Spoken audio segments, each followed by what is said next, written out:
I'm Shubble and welcome back to my channel.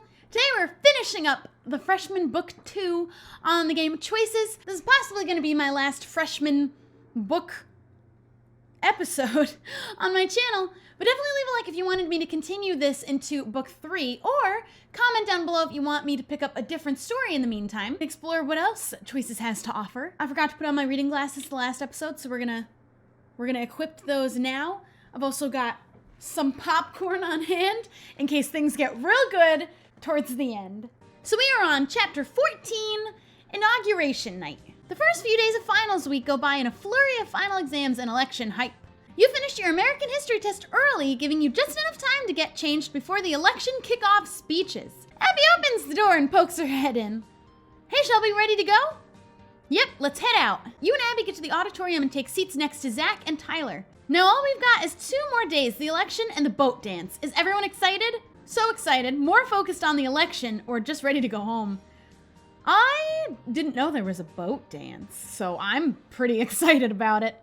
Everyone gets quiet as Miss Twombly walks onto the stage, followed by Chris and Sebastian. Good evening, everyone, and good luck on your remaining final exams. I know you all have last-minute cramming to do, but don't forget to cast your vote for school president as well.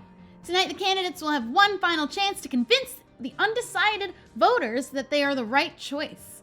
Now, without further ado, students of Hartfeld, give it up for Christopher Powell. So the last time we found out that Sebastian was going to hold his criminal record over him if he didn't drop out, but I don't know if Chris knows that Sebastian's not going to do that anymore because we got our own dirt on him. The crowd cheers as Chris steps up to the podium. First of all, thank you for all your support. In the past weeks, I've talked to many of you, and your passion towards the school is truly inspiring. In the interest of full transparency, fellow students, there's something I think you should know about me. Chris, no. When I was younger, I made some mistakes. I fell in with the wrong crowd, and I did a bunch of stupid things. Can I do this from the crowd? Can I convince him to stop? Now, to be clear, it was a juvenile offense which I was able to get expunged, but he closes his eyes and takes a deep breath. I tried to steal a car once and got busted. You hear several gasps before the crowd goes silent. Is he gonna drop out? What's he doing? That was 3 years ago. Since then, I've been able to turn my life around thanks to the guidance of some wonderful mentors. By the time I graduated high school, I had become an honor student and star football player. But I know that most people don't get that sort of second chance. But if I'm elected, I'll make the school a place where no matter what your flaws, you'll have a chance to succeed. If you believe in second chances, please vote for Chris Powell. Thank you. He pulled that together pretty good, although he definitely didn't need to do that. The audience is silent. Chris stands at the podium, a worried look on his face. I should applaud, applaud, applaud. There's only one option. The sound of your clapping rings through the auditorium. Your friends immediately join in. The auditorium fills with the sound of applause. Chris returns to his seat, glowing. Good afternoon, Hartfeld University. Sebastian talks about building Hartfeld's prestigious reputation, but most of the audience still has their attention focused on Chris. As soon as the assembly ends, you and your roommates meet Chris in the coffee shop. And you didn't tell anyone you were going to do that? Okay, I did tell. The bell on the door jingles, and you see James come in. He stops at your table after placing an order. Congratulations, Chris. I was worried for a minute there, but I think the audience loved your speech. I couldn't have done it without your help. He picks up the cup from the counter, pays, and heads out the door. So, Chris, do you think the risk is going to pay off? I don't know, but it was the only way I could stop Sebastian without dropping out. Ooh, we should have just told him. You exchange glances with your other roommates, but Chris doesn't notice. Well, you were very brave. I guess all we can do now is wait. The rest of finals week goes by all too quickly, and before you know it, the votes have been tallied, and you and your friends are sitting at the inauguration dinner. You notice Kaitlyn walking in alone. Chris waves to her. Kaitlyn, come sit with us. She opens her mouth as if she's about to say yes, but then she sees you. I'd better not. She walks away quickly and takes a seat with some other girls you don't know. You watch her leave and feel a hand on your back. You're doing the best you can, Shelby. Kaitlyn will see that eventually. Until then, don't worry about it. I thought we'd be back to being best friends in a week. I guess not. You bury your face in your hands. Zach stands up to hug you. Your friends quickly join in. Group hug! Madison! We love Madison. You and your friends look up to see Madison has joined the hug. Darren and Logan are standing nearby. Hi, we were wondering if those seats were taken. They are now. Oh, who took them? You did, silly. Take a seat. The side doors open and tables laden with food are rolled out. You and your friends approach them and stack your plates with food. You're just settling back down at your table when... Uh-oh. Incoming Sebastian alert. Greetings, everyone. Sebastian, congrats on a good race. Can you not? I'ma be nice. I'ma say congrats. Why, thank you. I came over here to say the same to Chris, actually. Thanks, man. I have to ask, though, why would you bother blackmailing me if you were going to out yourself anyway? There's no need to be ashamed. I attempted to blackmail you, so you sent your friends to stop me. It was self-defense. I didn't want to do this. Chris turns to glare at you all. I never told them to blackmail you, Sebastian. They must have done it behind my back. Oh no, his angry face, I don't like it. I see. Well, I suppose you'd like to be left alone now. Best of luck tonight. Sebastian struts away without another word. Chris continues to stare at you in silence. I'm so sorry. Boo. Which one of you did this? I didn't have a choice in the matter. It was... It was all of us, or it was my... I'm gonna take it. I'm gonna take the hit. I'm gonna say it's my fault. No, Shelby. We were all responsible. Don't throw yourself under the bus. I was low-key hoping they would do that. Becca told Shelby that Sebastian was embezzling campaign funds, so we confronted him with proof. We promised not to tell anyone as long as he didn't blab about your record. And how did you get this proof? We hacked his computer. I can't believe you guys! This whole time I've been trying not to stoop to Sebastian's level. Why would you do this? Good evening, everyone. Welcome to this year's presidential announcement dinner. Drum roll, please. The next school president is... Christopher Powell! The crowd cheers and Chris is pulled up on stage. Chris, do you have anything to say to your fellow students? Thank you for voting for me. I hope I'll be able to be the president this school deserves. The audience cheers as Chris leaves the stage. A small crowd of congratulators quickly forms around him. You and your friends look at each other, but nobody gets up. Guys, we should go. I don't think Chris will be coming back to sit with us anytime soon. Right. We're leaving? You hear the door open again and Chris steps out. Guys, come back here. Can we talk? Chris, we don't want to ruin your victory. You should go in there and celebrate. What's there to celebrate? I wanted to win, but not because of backroom dealings. But Chris, we did it to defend you for the good of the school, to stop Sebastian. I don't know which one's gonna not make him mad anymore. I'm gonna say for the good of the school. He was embezzling money. We couldn't let someone who was going to steal from the school become president. Then why didn't you tell me first? We could have solved this together. Look, I'd better get back to the party before people start to wonder. He sighs and starts toward the door before turning back to you.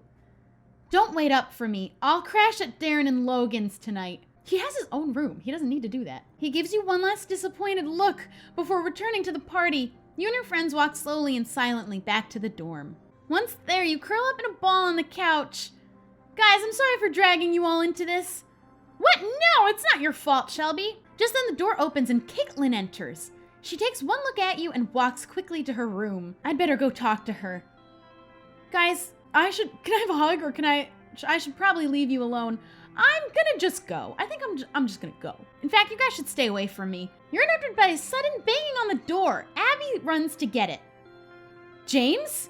Shelby, Professor Vasquez has gone missing. Gabriella wants us to meet her at the hospital. Things are looking pretty bleak right now. Will you be able to turn it around before the end of the quarter? Find out in the finale of the Freshman Book 2. Well, we're about to find out. Chapter 15, Setting Sail. You and James arrive at the hospital to find Gabriella out front, pacing nervously as she rocks the baby in her arms.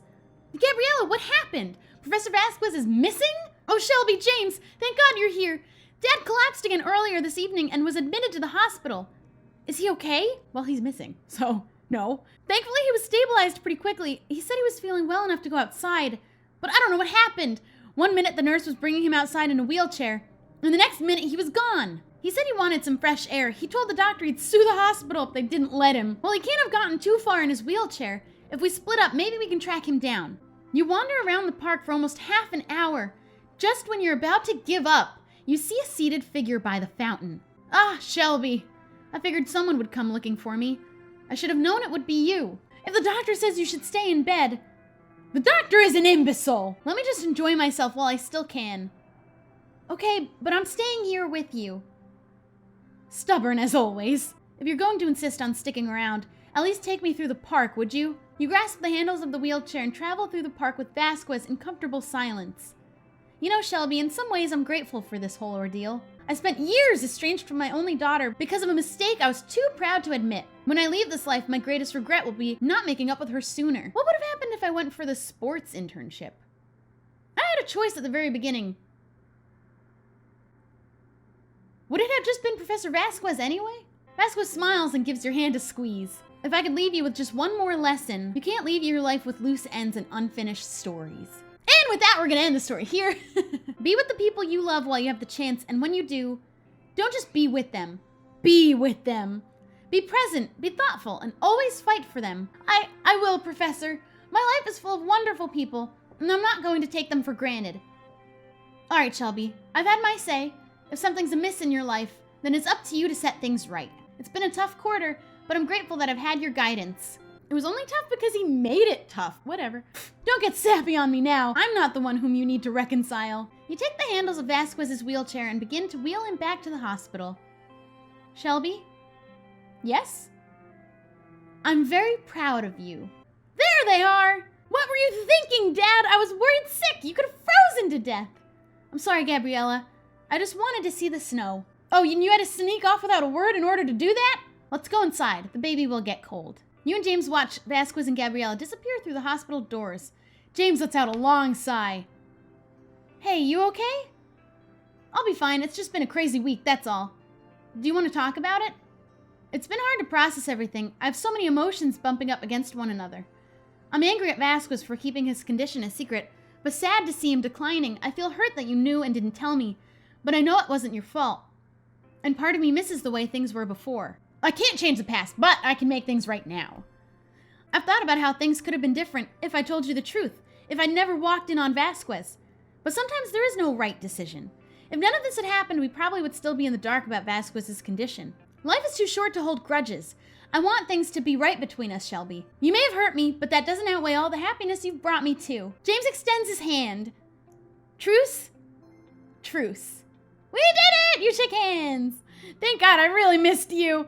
But he said he didn't want to be my friend. Whatever. So I guess we should catch up to Vasquez? You go on. I have a few other things I need to take care of. After trudging through the snow, you arrive home exhausted but relieved. As you're heading to your room, you notice that Kaitlyn's door is slightly ajar. You poke your head in. Oh, hey, Shelby. Kaitlyn is curled up on her bed writing in a notebook. Have you started keeping a diary again? Yeah, but hopefully it will be less embarrassing this time around. Kaitlyn, I just wanted to say sorry. I'm coming to apologize to everyone, and they're all apologizing to me first. It's okay, I accept. Sorry, I didn't mean to cut you off. I just wanted to apologize for being so pushy about you coming out. Thinking about it now, you needed space, and I should have respected that. I only wanted to be there for you. I should have respected it, and I didn't make the choice that ended up in not respecting it. I'm sure coming out to your parents like that was a lot to process. I appreciate the apology, but I think I'm the one who needs to say sorry. I shut you out when you were only trying to help me. Kaitlyn, I know how hard this has been for you. I understand that you needed time to yourself. My dad apologized for storming off. He's still jesting, and I don't think he's entirely comfortable with who I am. But he said he'll always love me no matter what. We'll work it out. That must be a huge relief. But it got me thinking none of this would have happened without you. You've been so kind and understanding since the day I met you. For the first time in my life, I don't have to hide who I am. I don't even have to think about it. I can't wait to catch up. Us not talking has been killing me. After staying up late talking to Kaitlyn, you wake up early the next morning and wait in the kitchen for Chris. His eyes widen as he walks in and sees the table fully set, a mountain of pancakes teetering in the center. That's exactly how I would apologize to someone. So Parker, if I ever mess up, expect a very large stack of pancakes. You pile a stack of pancakes on Chris's plate as he sits down. The two of you eat in silence. Thanks, Shelby. You're a lifesaver. I needed these pancakes. I thought you might. Like I said, I'm so sorry for what I did, and I know the others are too. We couldn't stand the way Sebastian was trying to tear you down, so we took matters into our own hands. We should have been honest about it or had faith in you. I want to say have faith in him. I think he'd appreciate that. You've been such a class act. Every time Sebastian tried to sabotage you, you refused to take the bait. The more I think about it, the more idiotic I feel. And I'm sorry, I promise I'll never do it again. Will you forgive me? Who can't forgive a pretty little stack of pancakes? Chris hesitates for a moment. You bite your lip and look down at your pancakes. Finally, he speaks. I do. I forgive you, I mean. I take it this was bugging you. You have no idea. I mean, it's not like I haven't been forgiven for much worse. Like I said, everyone deserves a second chance. Well, thank you for the pardon, Mr. President. I was wondering if you'd like to come with me to the boat dance tonight. I don't know. Of course I'm not gonna say that. I wouldn't have it any other way. Let's see what options we have to pay for. Ooh. I like that one more anyway. We have to spend all the diamonds on the final part of this long story. Good thing we're going to be near water because I am on fire. Everyone arrives and you and your friends pile into Chris's car and drive to the shore.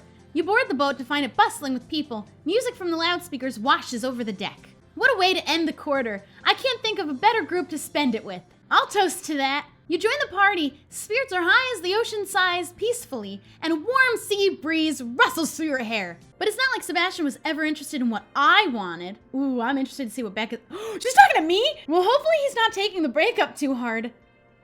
Spare me the pity, Shelby. I'm sure his overinflated ego will cushion the blow. It's a shame things didn't work out between you two. You're kind of a perfect match. Sorry, but there's only room for one diva in my relationships. Abby just asked me if I love Chris. And just in case this is the last we see of the freshman, I'm gonna say yeah, I do love him. You see Chris standing near the bow of the ship and hurry to him. I was hoping I'd find you here. I'm glad you did. I was about to come look for you. Chris glances down at your dress and a grin breaks out across his face. Hey, my eyes are up here. Sorry, it's just, you look stunning. Every time I see you, you take my breath away. Oh, stop. Chris brushes your hair out of your eyes and tucks it behind your ear before drawing you into a soft kiss. The two of you lock eyes for just a second too long as you pull away and you both break out into a fit of laughter. Oh God, I wish this moment would never end. It doesn't have to.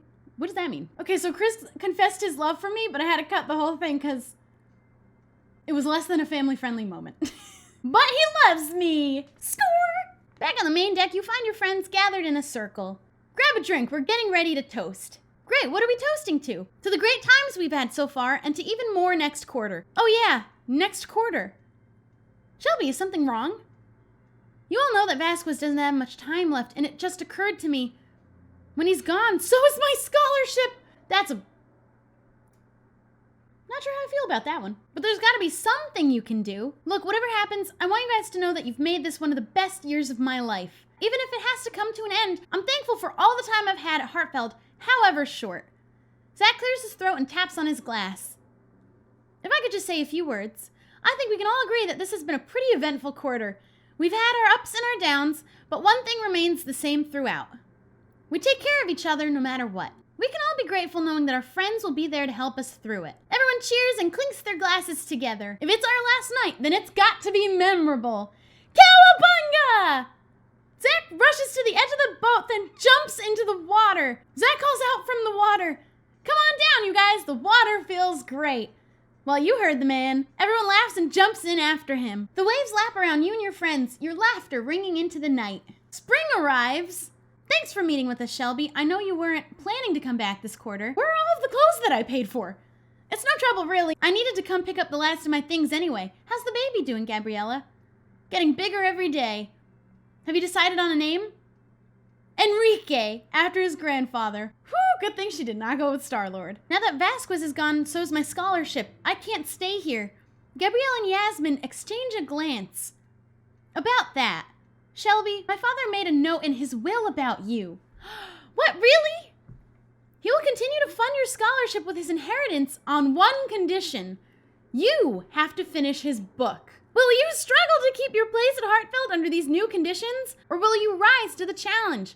Find out in the Freshman Book 3. Coming soon. Is it not already out? I'm almost positive it's already out. But that's gonna be it for the freshmen for now. I'm so sad it's over! Leave a like if you've enjoyed the entire Freshman Choices series so far. And let me know if I should continue into Book 3 with the same people or try out a different story for a while. Don't forget to subscribe and I'll see you guys next time.